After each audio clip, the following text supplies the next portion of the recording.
on death and the birth of eternity. As spoken by Seneca, the day which we fear as our last is but the birthday of eternity. I uttered those words not in despair, but in calm resolution, for I have long meditated on the fleeting nature of life and the illusory terror men place upon death. You see, most people live as though they will never die, and yet die having never truly lived. They tremble at the thought of an end, but they do not question the meaning of the journey. When I lived, Rome was filled with fear of plague, of betrayal, of tyranny, of the sword of Caesar and the whispers of informers. Yet for all these dangers, the most constant fear in every citizen's heart was death. And yet, what is death? Is it not the same state we were in before we drew our first breath? A return to stillness, a closing of the book. But if we accept that life has meaning, then death must also hold meaning. And if the soul continues, then death is no annihilation, but a transition. To the Stoic, death is not an enemy. It is not even a stranger. It is a natural companion walking beside us each day. We fear it not because it harms us, but because it reveals our attachments, our clinging to what is borrowed and temporary. But wisdom teaches detachment. It teaches that the goal of life is not to avoid death, but to prepare for it so thoroughly that when it arrives, we welcome it not as a thief, but as a midwife delivering us into the embrace of eternity. This is why I called it a birthday. Not an ending, but a beginning. It is the moment when the soul, if it has lived rightly, is released from the fetters of flesh and fortune and enters into what is beyond time, beyond change, beyond fear.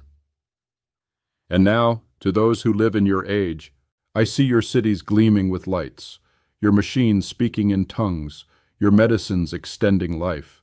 Yet still, you fear death, perhaps more than we did, for you hide it behind closed hospital doors and sterile rituals. You do not look it in the face. You do not speak of it with children. You hush it like a shameful thing. But this only gives it more power. What is hidden grows monstrous. Understand this. The fear of death is the fear of meaninglessness. It is not death itself that terrifies you, but the thought that your life was in vain, that your days were squandered, that you leave behind no echo. But here lies the remedy, not in escaping death, but in redeeming life. Live today as though it were your last, and you will find a clarity that no philosopher can bestow and no priest can guarantee. Every moment lived in accordance with reason, justice, courage, and temperance is a moment that resists death's sting.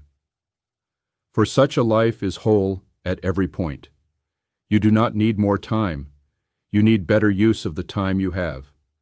Do not ask for longer life. Ask for deeper presence.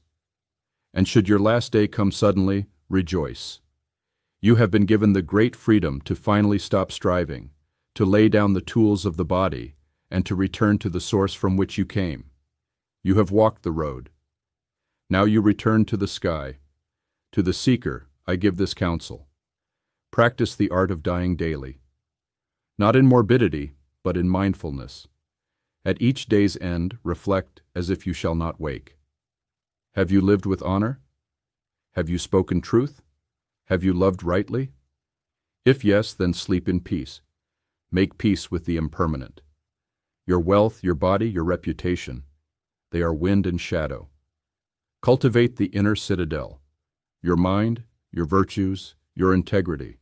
These cannot be stripped by fate. Contemplate eternity, not in terms of endless time, but of timeless meaning.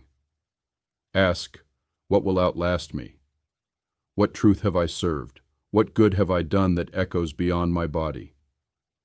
Fear not the end. The wise man sees death as a boundary, yes, but also a bridge. It is not the thief of meaning, but the proof of it. For only what ends can be cherished. Only what is fragile can be beautiful. Teach others to walk with death beside them. Let your example be serenity. Let your words comfort the grieving, not with empty platitudes, but with the strength of reason and the hope of harmony. To you who listen now, Do not measure your life in years or wealth or applause. Measure it in wisdom. Measure it in your readiness to meet the end as a friend, not a foe. When your hour comes, may you say not, I am afraid, but I am fulfilled. And then, like a flame that has warmed the world, go out, not in fear, but in peace. Lucius Annaeus Seneca.